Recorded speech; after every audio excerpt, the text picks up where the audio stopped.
There are 16 characters in Tower of Fantasies to choose from with limited amount of resources to build them. So which one do you pick first? Which one do you build first? Which one do you build at all? That's what I'm here to guide you through. I'm Rafa HC and this is my Tower of Fantasy character tier list. This tier list is based on my 2 months of experience in the Chinese server, the first beta, and the extensive research I made on the game. Just want to remind you, this is only my opinion, but hopefully this helps you out. So because there's not too many characters at the moment, I'm only gonna do a tier list with 4 sections, with the highest being S, must build, A, great, B, meh, and C, dumpster fire, don't even touch, don't build ever. Starting from Karasuma Crow. Well, we are gonna put Karasuma Crow in the dumpster fire. Do not build this unit at all. This unit is a unit that scales of critical, which is really good. It's a DPS weapon, Electro, with very poor shatter, is only a 6, this is a 1 star, and it's an only 8 of charge. So I really don't recommend building Karasuma Crow for many reasons. The scaling and the autos are really poor, and he overall does not put out that much damage. Then we have Meryl, and I would give Meryl a solid A. She is absolutely great, especially the shatter value is really high. She starts from 13.80 shatter value. The recharge is really low, is only a 4.0, kind of bad, but it does make up for it with the break value and the shatter value.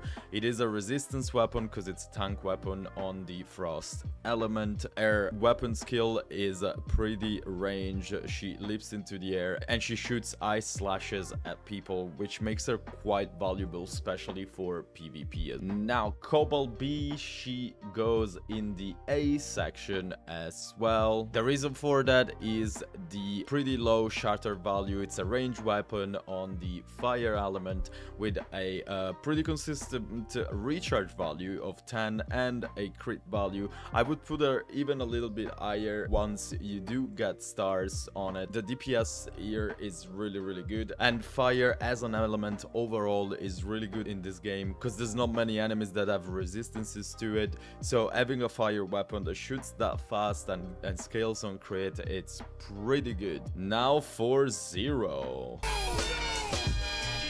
I'll give him, unfortunately, a B, so he's a meh. The reason for that is that it's a healer unit with scaling with resistance, with very high recharge, which is gonna make your rotations overall very well, but the shatter value is very low, and on 0 stars, he does not heal at all. He only shields you, which effectively it makes him not a healer unit straight away unless you have stars. Of course, the more stars you get, the higher this character then goes up. Now again with another great unit that goes straight into A, that's Huma or Huma, or however you spell that. She is a tank unit that scales of resistance once again and has a very good balance between the shatter value and the charge value, effectively making your build very balanced, especially if you excel on one of the other 2 weapons with one of the other stats.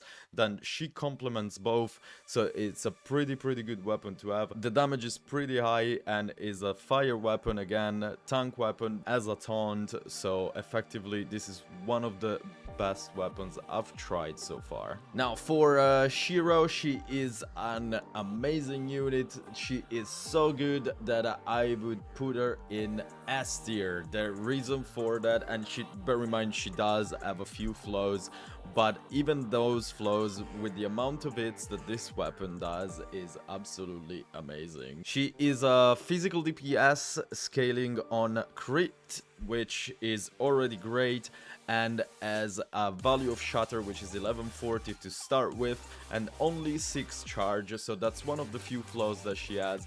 Her gameplay is really fun also, and the amount of hits and the range that you get from this weapon make it so that the low recharge doesn't really affect your rotation that much.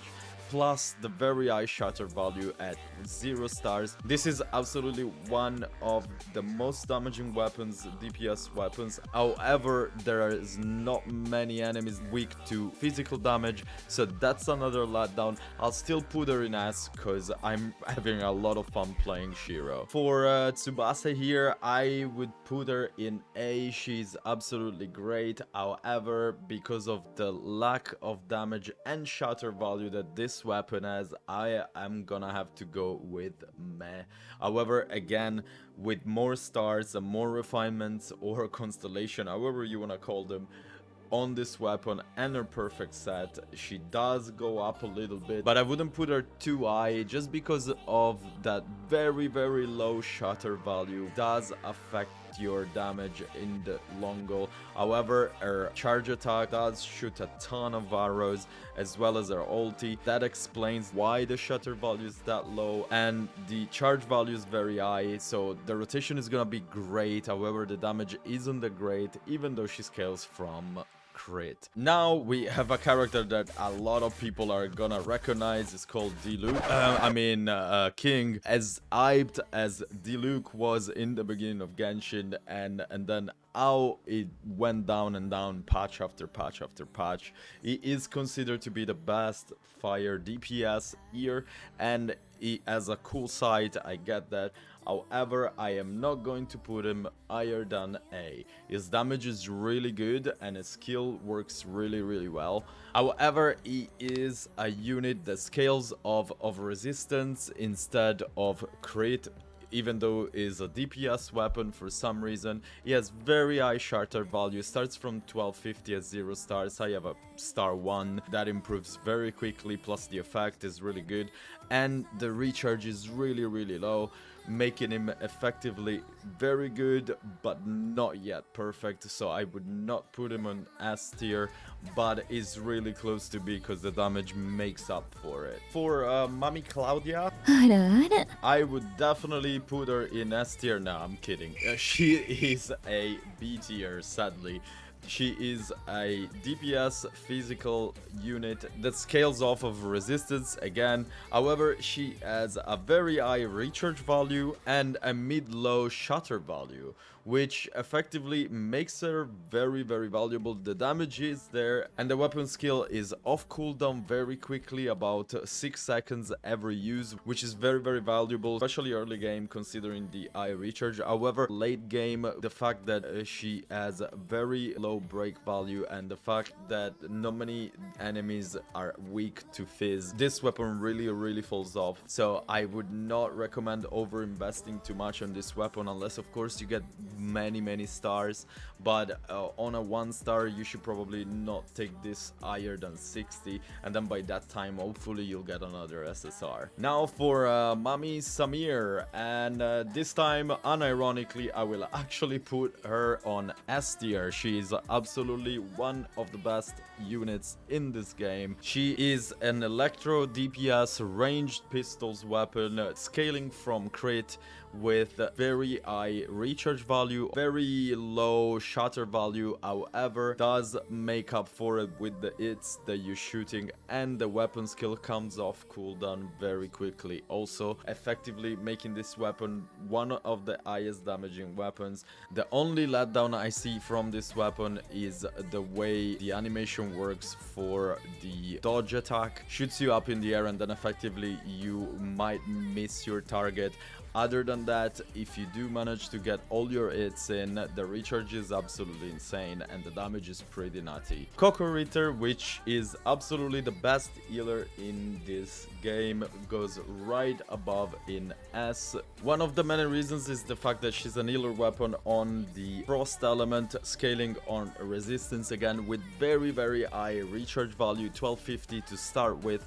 The only letdown again is the low shatter value, which doesn't really affect the weapon too much because being a healer weapon, you don't want to stay on it too much and you don't want to auto attack too much. The healing that this weapon provides is massive, and the AoE of the field healing, even in co-op content, is absolutely amazing. So if you do get your hands on this unit, I would definitely recommend building it. Next up is G, or however you pronounce that. Again, I apologize for my pronunciation. I will put her in the B tier.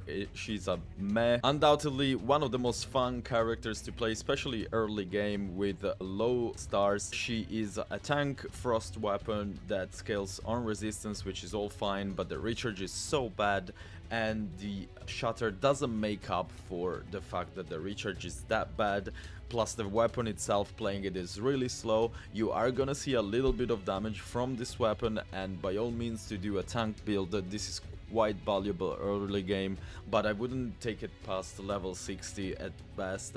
However, this is a problem that goes for every 4 stars. They do tend to fall off quite heavily late game. Now we have Bai Ling. Bai Ling is a physical ranged bow character, DPS character that I will put in the meh section, in the B tier, just for the simple reason that her damage isn't that great. She's quite decent early game, but the lack of shatter and the recharge that is not that great doesn't make up for it, even though scaling with crit doesn't really make up for the weapon being that great, so I wouldn't over level this. It is quite a decent weapon early game again, but not late game. Now as we approach the end, we go for Hilda, and unfortunately I'm gonna have to put her in the C, dumpster fire. I do not enjoy her gameplay at all. She's super slow, and even though she's ranged, so she does have some value, I would not recommend building this unit at all,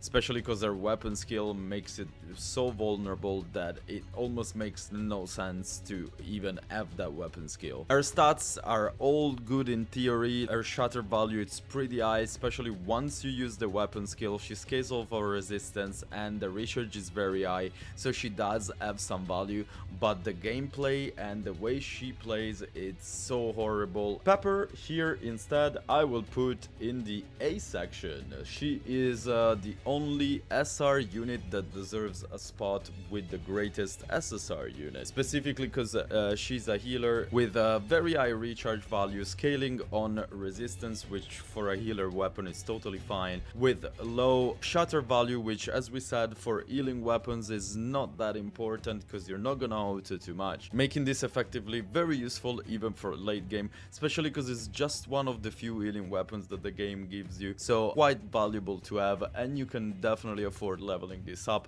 especially considering that you are going progressively to get the stars, and also the main set of the weapon is given to you by just exploring, so this weapon is absolutely a chef's kiss. Now for our last character, Manaka, we finish with unfortunately a dumpster fire. Her value is not that great. She is given to you as the first guaranteed pool, so you would expect that. Of course, it's not that horrible. All of the dumpster fire characters are still usable to an extent, but I would not put them past them level 60. She has high bursts of damage, especially the shatter value is really good, and the fact that it's electro DPS, you can make a decent build in early game. However, the resistance scaling is what makes the weapon completely horrible. The damage isn't great, and the recharge value is mid-low. So as we said, don't level this up too high. Now that's my finished tier list for the global release of Tower of Fantasy. If any of the values I mentioned are unclear, go watch my previous Tower of Fantasy video where I go over every single stat and pretty much the whole game. Link to that in the description below. Also, if you have a different opinion on these units, or if you just want to let me know which one is your favorite or which way you're gonna go for first on global release, leave a comment down below. As always, don't forget to like and subscribe, and before I go, I just want to thank every and each one of you. The channel as of today has reached 100 subs, and as for many this might be a small achievement, for me it's a great one. fun, and it's a great start of an amazing journey here on YouTube. To thank you guys to continue to support me and this channel. Also, to commemorate my 1 year anniversary of stream, I will be doing a little giveaway over in my Twitch channel, link to that below. To take part and see exactly when the giveaway will be, join my Discord or just check my Twitch page for my updated schedule. I update that weekly, or you can simply just ask me or my amazing community. So once again, thank you so much for watching my videos, liking, subscribing and commenting all the time, and I hope you have a wonderful day.